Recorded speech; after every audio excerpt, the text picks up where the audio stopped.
Welcome back students. Reflective mind में आपका स्वागत है। प्रीवियस वीडियो में हमने class 12 part B geography chapter number 2 migration के टॉपिक को शुरू किया था, जिसमें हमने माइग्रेशन, इंडियन डायस्पोरा और स्ट्रीम्स ऑफ माइग्रेशन को हमने डिस्कस किया था। अगर आपने प्रीवियस वीडियो को नहीं देखा है तो मैं डिस्क्रिप्शन बॉक्स में प्रीवियस वीडियो का लिंक दे दूंगा, आप उसे जाके देखें और उस वीडियो को देखने के बाद आप इस वीडियो को कंटिन्यू करें ताकि एक बेहतर समझ बन पाए। आज हम लोग माइग्रेशन के टॉपिक में जो अगले खंड को डिस्कस करने जा रहे हैं वो है स्पेशियल वेरिएशन इन माइग्रेशन, अर्थात माइग्रेशन में spatial variation inter state level पे और इंट्रा स्टेट लेवल दोनों लेवल पे देखने के लिए मिलता है। इसमें हम लोग किस चीज़ के बारे में बात करेंगे कि कहाँ पे इन माइग्रेंट ज़्यादा है, किस शहर में इन माइग्रेंट ज़्यादा है, किस स्टेट से आउट माइग्रेशन ज़्यादा हुआ है, किस स्टेट में इन माइग्रेशन ज़्यादा है। Maharashtra, Delhi, Gujarat, Haryana attracts migrants from other states such as UP, Bihar. तो यहाँ पे क्या आप देख सकते हैं कि महाराष्ट्र, दिल्ली, गुजरात जैसे राज्यों में इन माइग्रेशन बहुत ज़्यादा है, वहीं यूपी, बिहार से आउट माइग्रेशन बहुत ज़्यादा है। अगर इन माइग्रेशन के मामले में पूछ लिया जाए तो सबसे ज़्यादा इन माइग्रेशन याद रखिएगा कहाँ पे है, महाराष्ट्र में है, उसके बाद दिल्ली, गुजरात, हरियाणा। लेकिन ऑन द अदर हैंड अगर आउट माइग्रेंट्स की बात करें तो देखिए यहाँ पे नेगेटिव साइन से दिखाया गया था। आउट माइग्रेशन के मामले में सबसे ज़्यादा नंबर 1 पे कौन है, यूपी, बिहार, इन सब स्टेट से आउट माइग्रेंट्स ज़्यादा है। लेकिन अगर महाराष्ट्र की बात करें, दिल्ली की बात करें, गुजरात की बात करें, हरियाणा की बात करें, इन सभी स्टेट्स में इन माइग्रेशन बहुत ज़्यादा है। अब यहाँ पे एक टर्म आया है अर्बन एग्लोमरेशन। क्या आया है, अर्बन एग्लोमरेशन।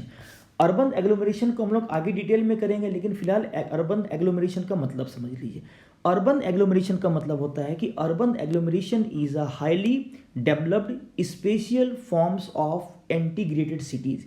जब सिटीज कॉन्टिन्यूसली अर्बनाइजेशन के प्रोसेस के थ्रू स्प्रेड करने लगते हैं, बढ़ने लगते हैं, उनका विस्तार होने लगता है, तो आसपास के जितने भी सिटीज़ होते हैं, जितने भी शहर होते हैं, वो धीरे धीरे करके आपस में जुड़ना शुरू होते हैं और उसके कारण एक जो ब्रॉड लैंडस्केप जो बनता है, हम उसे क्या बोलते हैं, अर्बन एग्लोमरेशन बोलते हैं। अब अर्बन एग्लोमरेशन या प्रॉपर शहर में देखें तो किस शहर में इन माइग्रेशन सबसे ज़्यादा दिखता है, तो greater Mumbai received the higher number of immigrants intra state मैंने एक स्टेट से ही दूसरे स्टेट में जाने वाले। Intra state migration constituted the largest share in it, अर्थात महाराष्ट्र के ग्रेटर मुंबई में अगर अर्बन एग्लोमरेशन के पॉइंट ऑफ व्यू से सबसे ज़्यादा अगर इन माइग्रेंट्स दिखते हैं तो उसका सबसे बड़ा कारण क्या कि महाराष्ट्र के ही एक जगह से दूसरी जगह में जाने वाले माइग्रेशन का प्रोसेस यहाँ पे रिस्पॉन्सिबल ज़्यादा है। These differences are largely due to size of the state in which the urban agglomeration are located। जिस स्टेट का साइज जितना बड़ा होगा और उसमें शहर में अपॉर्चुनिटी जितनी ज़्यादा होंगी तो उस राज्य के एक हिस्से से दूसरे हिस्से में जाने वाले लोगों का माइग्रेशन या रूरल टू अर्बन माइग्रेशन उतना ही ज़्यादा होगा। यहाँ पे टेबल 2.1 में हमने इंडिया के इमाइग्रेंट्स के लिस्ट को हमने प्रीवियस वीडियो में रखा था कि कैसे इंडिया के टोटल माइग्रेशन में एक बहुत बड़ा प्रोपोर्शन आप देख सकते हैं, ऑलमोस्ट 95.5% जो है वो उसके नेबर से, और उसमें भी सबसे लार्जेस्ट जो कंट्रीब्यूशन है वो किसका था, बांग्लादेश का, देन पाकिस्तान, श्रीलंका, नेपाल, इस प्रकार से स्टेट सब आप देख सकते हैं। चलिए अगले इसमें अगर हम लोग पेजेस में देखें तो अगले पेज में यहाँ पे माइग्रेशन की कॉज को बताया गया है कि माइग्रेशन के कौन कौन से कारण हैं। हमने पार्ट ए में माइग्रेशन के कारण को डिटेल में डिस्कस किया था, पुश फैक्टर के फॉर्म में और पुल फैक्टर के फॉर्म में, लेकिन हम लोग यहाँ पे इंडिया के पर्सपेक्टिव में उसे यहाँ पे डिस्कस करने के लिए जा रहे हैं।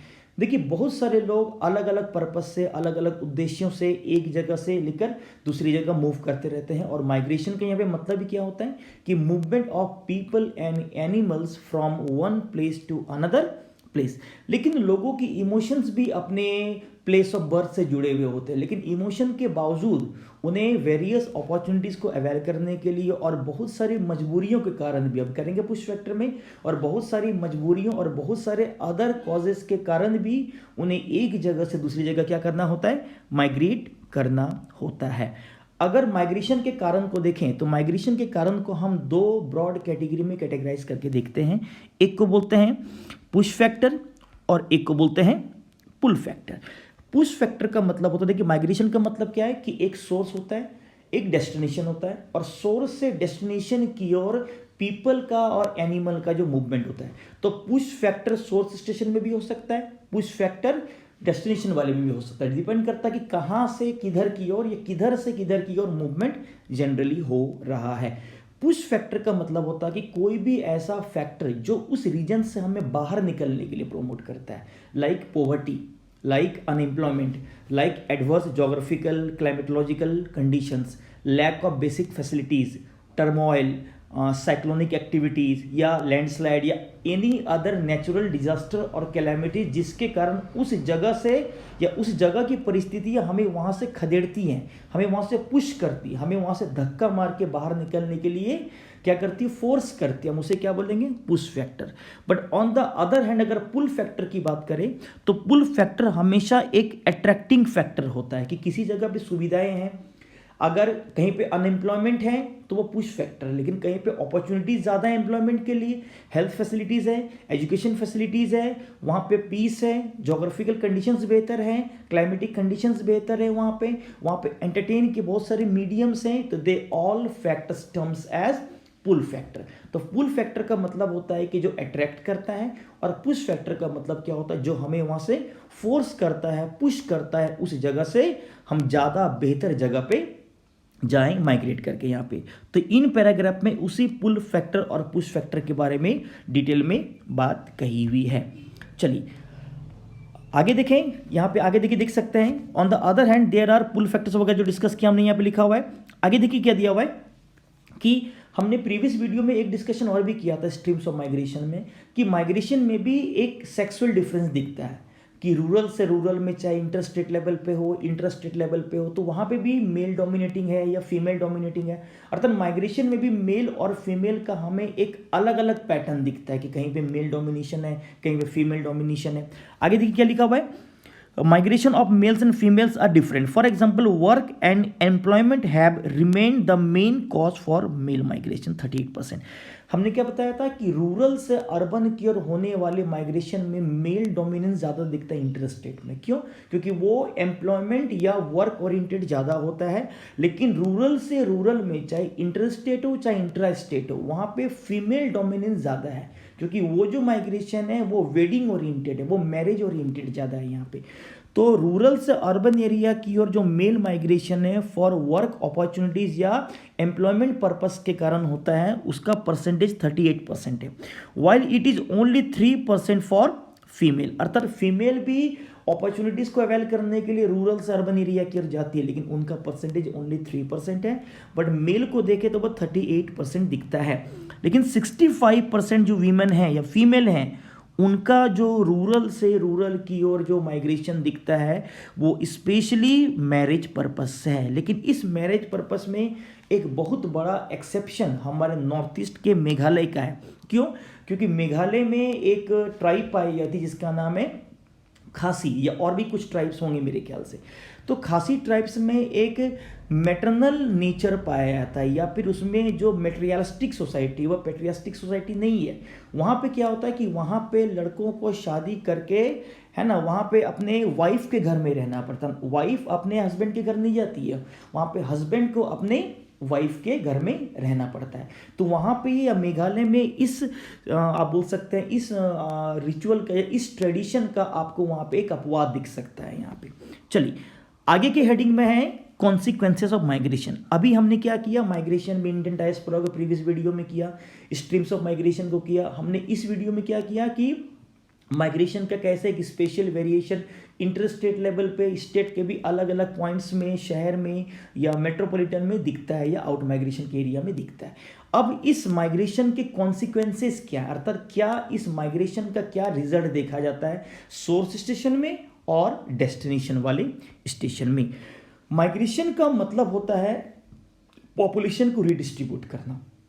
और माइग्रेशन के बारे में इसके फर्स्ट लाइन में बहुत ही अच्छी बातें लिखी हुई है कि माइग्रेशन अनइवन पॉपुलेशन डिस्ट्रीब्यूशन को का एक रिस्पॉन्स है ना। अर्थात लोग प्लेस ऑफ लो अपॉर्चुनिटी से प्लेस ऑफ हायर अपॉर्चुनिटीज की ओर क्या करते हैं, शिफ्ट करते हैं, मूव करते हैं, माइग्रेट करते हैं। अलग बात है डेस्टिनेशन की बात करें, सोर्स स्टेशन की बात करें, वहां पे इसके पॉजिटिव पॉइंट्स भी हैं, पॉजिटिव कॉन्सिक्वेंसेज भी हैं, नेगेटिव कॉन्सिक्वेंसेज भी हैं। डेस्टिनेशन वाले स्टेशन में भी इसके पॉजिटिव और नेगेटिव कॉन्सिक्वेंसेज दोनों दिखते हैं। हम कॉन्सिक्वेंसेज ऑफ माइग्रेशन को कुछ ब्रॉड हेडिंग के तहत देखते हैं। यहाँ पे कॉन्सिक्वेंसेज में be economic, social, cultural, political and demographic. अब इकोनॉमिक कॉन्सिक्वेंसेस का मतलब क्या? तो इकोनॉमिक कॉन्सिक्वेंसेस का मतलब समझिए ध्यान से। एक एग्जांपल दूं कि अगर मैं अपने घर से दिल्ली जाता हूं और दिल्ली में मैं अगर अर्निंग पर्पज से जाता हूं और दिल्ली में जाके अगर मैं कोई भी एम्प्लॉयमेंट वाले किसी जगह पे अगर मैं काम कर रहा हूं और वहां से मुझे कुछ अर्निंग हो रही है, तो मैं दिल्ली में अपने खर्चे को बाद करके जो पैसा मेरा सेविंग होता है, बच जाता है, मैं उसी पैसे को अपने घर में भेजूंगा ताकि घर की कुछ बेसिक जरूरतें क्या हो सके, पूरी हो सके। तो एक मेजर बेनिफिट क्या है कि सोर्स रीजन को कॉन्टिन्यूसली उसके डेस्टिनेशन वाले रीजन से जो माइग्रेट करके लोग जाते हैं, वहां से उन्हें एक फाइनेंशियल इनकम बहुत बड़ी मात्रा में टाइम टू टाइम प्राप्त होता रहता है। और इसे ही हम लोग क्या बोलते हैं, रेमिटेंस या रेमिटेंसेस कहते हैं। रेमिटेंस का मतलब क्या होता है, money transfer made by people from destination to source station. तो ये एक बहुत बड़ा फायदा यहाँ पे उस सोर्स स्टेशन के लिए, क्योंकि सोर्स स्टेशन में उतनी अपॉर्चुनिटीज नहीं है, लेकिन वहां के लोग जो माइग्रेट करके जो डेस्टिनेशन वाले जगह पे जा चुके होते हैं, टाइम टू टाइम उस डेस्टिनेशन से सोर्स स्टेशन की ओर वो मनी को एज अ रेमिटेंस क्या करते हैं, ट्रांसफर करते हैं।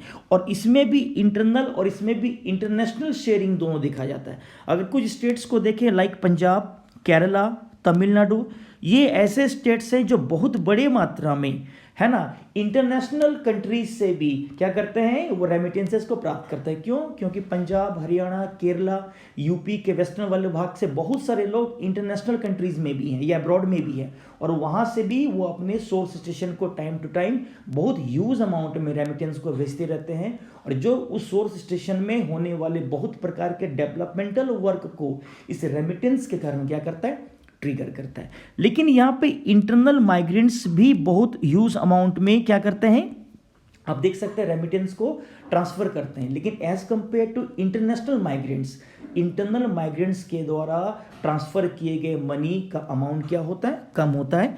आगे देखेंगे यहाँ पे क्या लिखा हुआ है, और इस मनी के कारण क्या उस सोर्स सिस्टम में क्या हो सकता है, वहाँ पे डेब्ट्स का रिपेमेंट हो सकता है, treatment, marriage, childrens education, agricultural input, construction of houses, है ना, इन सब जगहों पे हो सकता है।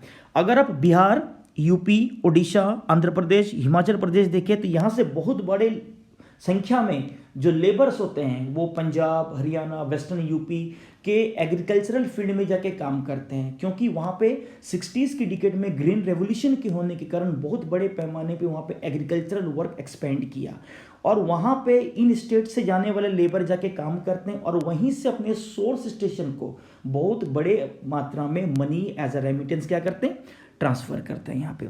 लेकिन इस रेमिटेंस के कारण बेशक एक सोर्स स्टेशन को फायदा होता है, लेकिन इसके कारण भी बहुत बड़े पैमाने पे कुछ प्रॉब्लम्स भी क्या होते हैं, क्रिएट होते हैं। यहाँ पे क्या प्रॉब्लम क्रिएट हो सकता है कि मेट्रोपॉलिटन सिटीज में इस माइग्रेशन के कारण एक ओवर क्राउडिंग का प्रॉब्लम शुरू होता है। यहाँ पे ओवर क्राउडिंग के कारण लिमिटेड रिसोर्सेज पे अनलिमिटेड प्रेशर बिल्टअप होता है, स्लम्स का डेवलपमेंट होता है, और इसके कारण वहाँ पे बेसिक फैसिलिटीज धीरे धीरे करके सभी लोगों के लिए कम होना शुरू हो जाता है। लाइक महाराष्ट्र, गुजरात, कर्नाटका, तमिलनाडु, दिल्ली में इस अनरेगुलेटेड माइग्रेशन के कारण, इस अनकंट्रोल्ड माइग्रेशन का एक नेगेटिव कॉन्सिक्वेंसेस भी यहाँ पे हमें देखने के लिए मिलता है। नेक्स्ट कॉन्सिक्वेंसेस है डेमोग्राफिक कॉन्सिक्वेंस। डेमोग्राफिक का मतलब होता है related to population, related to components of population, age, sex, literacy, rural urban ratio and other. Migration क्या करता है, वो एक अनइवन पॉपुलेशन डिस्ट्रीब्यूशन का रिस्पॉन्स है, या हमारे पॉपुलेशन को वो क्या करता है, रीडिस्ट्रीब्यूट करता है। और इसमें सबसे important contribution rural to urban migrating stream का है। इसके कारण क्या होता है, सोर्स स्टेशन और डेस्टिनेशन वाले स्टेशन दोनों जगह पे एक बहुत बड़े पैमाने पे डेमोग्राफिक चेंजेस देखने के लिए मिलता है। डेमोग्राफिक चेंजेस की अगर बात सोर्स स्टेशन के पॉइंट ऑफ व्यू से करें तो सोर्स स्टेशन में क्या फ़र्क पड़ता है कि जो रूरल टू अर्बन एरिया की जो माइग्रेशन है वो मेल डोमिनेटिंग होता है। मेल डोमिनेटिंग माइग्रेशन के कारण, ध्यान दीजिएगा, मेल डोमिनेटिंग माइग्रेशन के कारण सोर्स स्टेशन में, रूरल एरियाज में एज और सेक्स इम्बैलेंसेस पैदा होता है, अर्थात वहाँ का जो यंगर जनरेशन है वो शहर की ओर चला जाता है, मेल जो होता है वो शहर की ओर चला जाता है वर्क अपॉर्चुनिटीज़ को अवेल करने के लिए। तो उसके कारण रूरल एरियाज में एक क्या होता है कि एज्ड पीपल्स की संख्या वहाँ पे ज़्यादा दिखने लगती है, वहाँ पे वीमेन पे फिजिकल और मेंटल प्रेशर धीरे धीरे करके बढ़ने लगता है, और वहाँ से बहुत बड़े मात्रा में स्किल्ड लेबर्स का अर्बन एरियाज में मूवमेंट या माइग्रेशन होने के कारण एक विलेज वाले एरिया में, रूरल वाले एरियाज में एक प्रकार की सोशल इनसिक्योरिटीज़ भी क्या होती है, धीरे धीरे करके जन्म लेना शुरू कर लेती है। जैसे उत्तराखंड, राजस्थान, मध्य प्रदेश, ईस्टर्न महाराष्ट्र, इन सभी एरिया से बहुत बड़े मात्रा में पॉपुलेशन का शहरी एरिया में या अर्बन एरियाज में माइग्रेट करने के कारण वहाँ पे एज सेक्स इम्बैलेंसेस पैदा हो गया। लेकिन on the other hand destination station में अगर देखें तो वहाँ पे मेल माइग्रेशन के डोमिनेंस के कारण डेस्टिनेशन वाले स्टेशन में भी क्या होता है, एक सेक्सुअल इम्बैलेंसेस, एक एज रिलेटेड इम्बैलेंसेस पैदा होता है। इम्बैलेंसेस को दो तरीके से देखिए, जहाँ से मेल माइग्रेशन करते हैं या माइग्रेट करते हैं वहाँ पे फीमेल की संख्या ज़्यादा हो जाती है, और जहाँ पे मेल माइग्रेट करते हैं वहाँ पे मेल की संख्या ज़्यादा हो जाती है। हमने प्रीवियस वीडियो में पॉपुलेशन कंपोनेंट्स के 3 खंड को देखा था, एक था आपका बर्थ रेट, डेथ रेट और था माइग्रेशन। तो माइग्रेशन इंड्यूस तरीके से आर्टिफिशियली क्या करता है, हमारे पॉपुलेशन को रिडिस्ट्रीब्यूट करता है। तो रूरल एरियाज में अगर फीमेल की संख्या मेल से ज़्यादा है तो यहाँ पे एक बहुत बड़ा कारण मेल आउट माइग्रेशन है, और अगर अर्बन एरियाज में अगर फीमेल की संख्या मेल से कम है तो वहाँ पे एक बहुत बड़ा कारण वहाँ पे मेल का इन माइग्रेशन होना है वहाँ पे। चलिए आगे देखें, अगर सोशल कॉन्सिक्वेंसेस की बात करें तो सोशल कॉन्सिक्वेंसेस का मतलब होता है कि माइग्रेशन का क्या एक सोशल इम्पैक्ट है। तो सोशल इम्पैक्ट क्या होता है कि जैसे ही माइग्रेशन में लोग एक जगह से दूसरी जगह मूव करते हैं तो अपने साथ बहुत नए नए प्रकार के चेंजेस, नए नए प्रकार के आइडियाज़, थॉट, टेक्नोलॉजी को भी वो एक जगह से लेकर दूसरी जगह क्या करते हैं, मूव करते हैं, या अपने साथ आके अपने साथ लेके जाते हैं, अपने साथ लेकर आते हैं। तो इसीलिए माइग्रेंट्स को एक सोशल चेंज का एक एजेंट भी माना जाता है, जो न्यू आइडियाज़ को एक जगह से लेकर दूसरी जगह क्या करते हैं, रीडिस्ट्रीब्यूट करते हैं। आगे देखें, migration leads to intermixing of people from diverse cultures.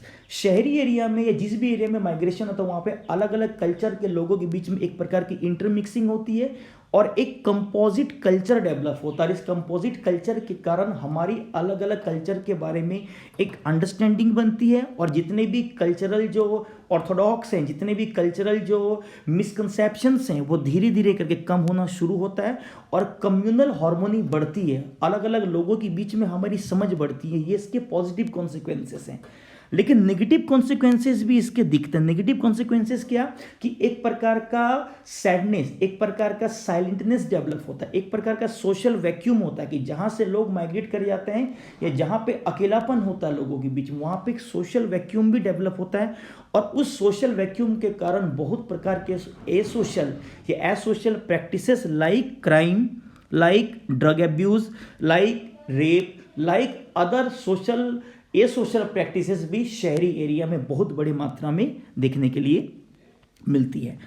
Environmental consequences क्या है?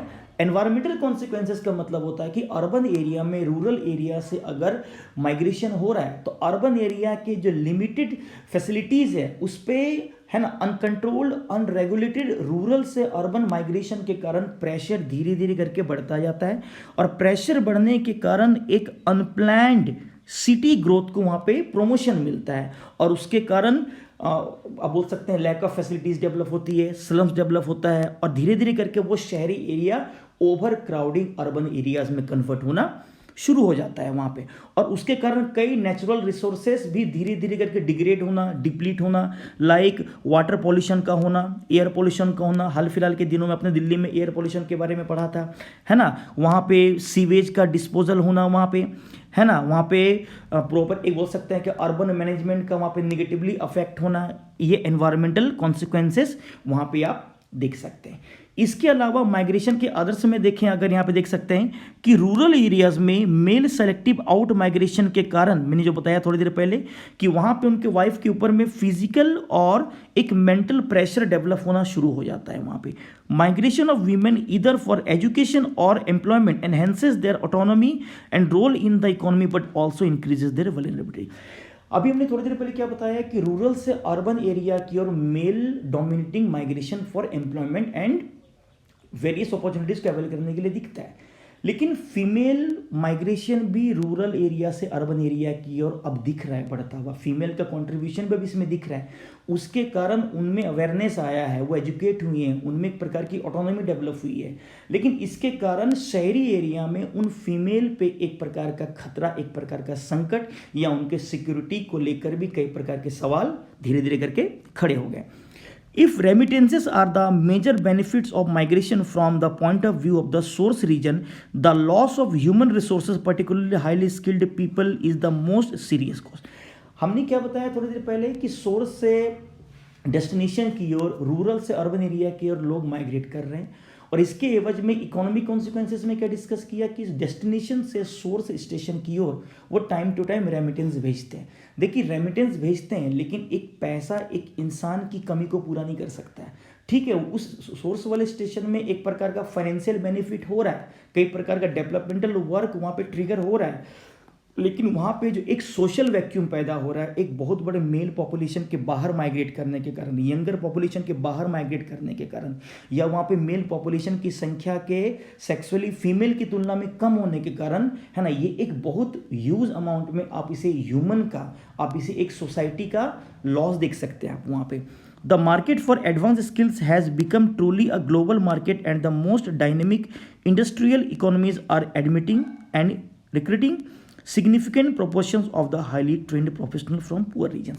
यहाँ पे क्या बताया जा रहा है कि दिल्ली की बात करें, कलकत्ता, मुंबई, चेन्नई, पुणे, हैदराबाद, ये जितने भी अर्बन एग्लोमरेटेड एरियाज हैं, यहाँ पे उसके सराउंडिंग रूरल एरिया से माइग्रेशन के कारण ये सभी एरिया बहुत ह्यूज अमाउंट में ग्रो कर रहे हैं, अर्बनाइजेशन वहाँ पे ट्रिगर हो रहा है, और वो एक वर्ल्ड सिटीज़ के फॉर्म में उभर रहे हैं, कई अलग अलग प्रकार के काम को कर रहे हैं, मल्टी फंक्शनल सिटीज़ के फॉर्म में उभर रहे हैं। बेशक वहाँ पे कई अलग अलग प्रकार की लैक ऑफ फैसिलिटीज़ भी वहाँ पे डेवलप हो रही है, लेकिन इसके साथ ही आप उन रीजन्स को भी देखिए जिस रीजन से मेल डोमिनेटिंग माइग्रेशन दिखता है, या जिस रीजन से मेल माइग्रेशन शहर में आया है, इसके कारण उन पुअर रूरल रीजन्स में सोशल इनसिक्योरिटी के कारण, सभी स्किल्ड लेबर के अर्बन एरियाज में माइग्रेट कर जाने के कारण, वो जो रूरल एरिया होता है, जो सोर्स स्टेशन का जो एरिया होता है, वो अनडेवलप्ड ही रह जाता है, और वहाँ पे डेवलपमेंट उस तरीके से ट्रिगर नहीं कर पाता है